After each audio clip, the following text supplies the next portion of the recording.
Devant le port de Cherbourg ce jour-là, l'attente est interminable. Caroline Roos est venue de Bruxelles. L'eurodéputée verte a siégé à la commission d'enquête du Parlement sur la protection des animaux pendant le transport. Elle veut constater par elle-même l'infraction au règlement. Au large, le ferry de la Stena Line arrive enfin. À l'intérieur, c'est bétaillère. Elle transporte des veaux nourrissons, nés il y a 2 à 3 semaines à peine, des animaux non sevrés, maintenus dans ces camions depuis leur départ d'Irlande. Donc là, on a des veaux sur 3 étages. En fait, on a 300 veaux dans ce camion-là. Le trajet des veaux aura duré 27 heures au total. Bien loin des 19 heures autorisées par la réglementation européenne. Justement, sur le camion qui est passé juste avant, les veaux étaient en train de lécher les parois du camion. Donc on voit que forcément, ils ont soif. Le long calvaire de ces veaux débute en Irlande. Issus d'élevage laitier, considérés comme des sous-produits de cette industrie, ils sont exportés vers l'Union européenne pour leur viande. Au cœur de cet interminable circuit, la France et ses nombreux centres de transit, parmi les plus importants d'Europe. Les veaux sont ensuite transportés dans les pays spécialisés dans l'engraissement, comme les Pays-Bas, avant d'être réexportés dans toute l'Union. Les moins chanceux auront ainsi parcouru jusqu'à 3000 km et fait plus de 40 heures de route. Mais oui, c'est des veaux. Donc voilà, là, 300 veaux, oh là 3 là, étages. ouais. La législation impose un temps de repos de 12 heures dans les centres de transit. Oui. Les organisations de défense des animaux, comme l'association L214, documentent depuis plusieurs années les conditions d'accueil des veaux nourrissons. On se rend au centre de contrôle où nous avons été destinataires d'images relevant des maltraitances de la part de certains employés. Et donc on va porter plainte contre l'établissement en question très prochainement. Pour ces militants, leur action vient pallier les contrôles aléatoires et peu fréquents de certains États membres. C'est un travail d'équipe.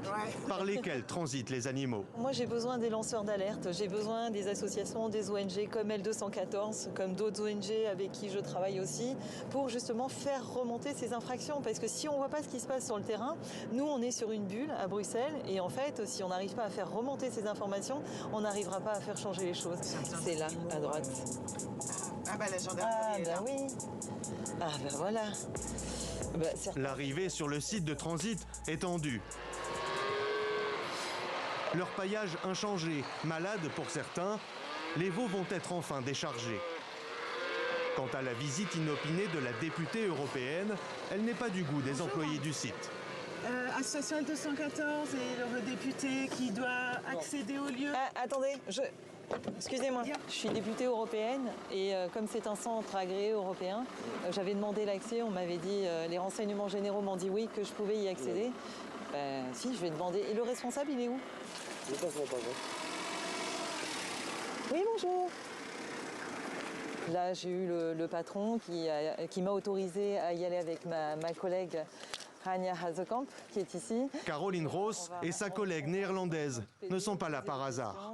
Il y a déjà eu des infractions sur un premier centre avec une condamnation d'un employé en 2019 suite à une enquête L214. Et on voit bien que c'est des infractions à répétition. On se revoit à la sortie. Let's go. Okay. La visite va durer environ 1 heure, sans la présence des journalistes. Ce n'est qu'une fois à l'intérieur que les 2 députées européennes vont pouvoir confronter les responsables du site aux violences repérées par les associations. J'ai la responsable du site qui me dit ici on respecte les animaux, il n'y a personne qui tape les animaux, etc. Et donc moi je leur ai montré ceci, qui est une vidéo où on voit exactement ce qui se passe dans ce centre. Ce centre est dans le viseur des militants de L214.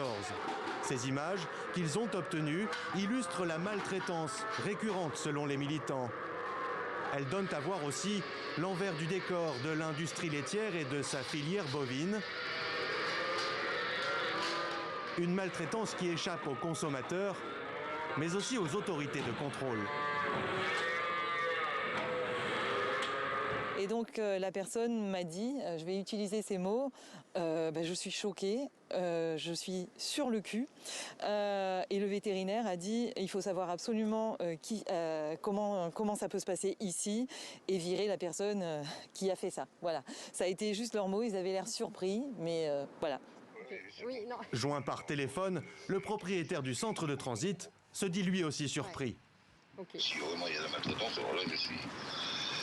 Là, je suis bouleversé parce que j'ai toujours donné les sanctions, j'ai toujours donné les consignes et rediras-tu tout le temps. À chaque fois qu'ils viennent, je dis surtout faites attention, surtout.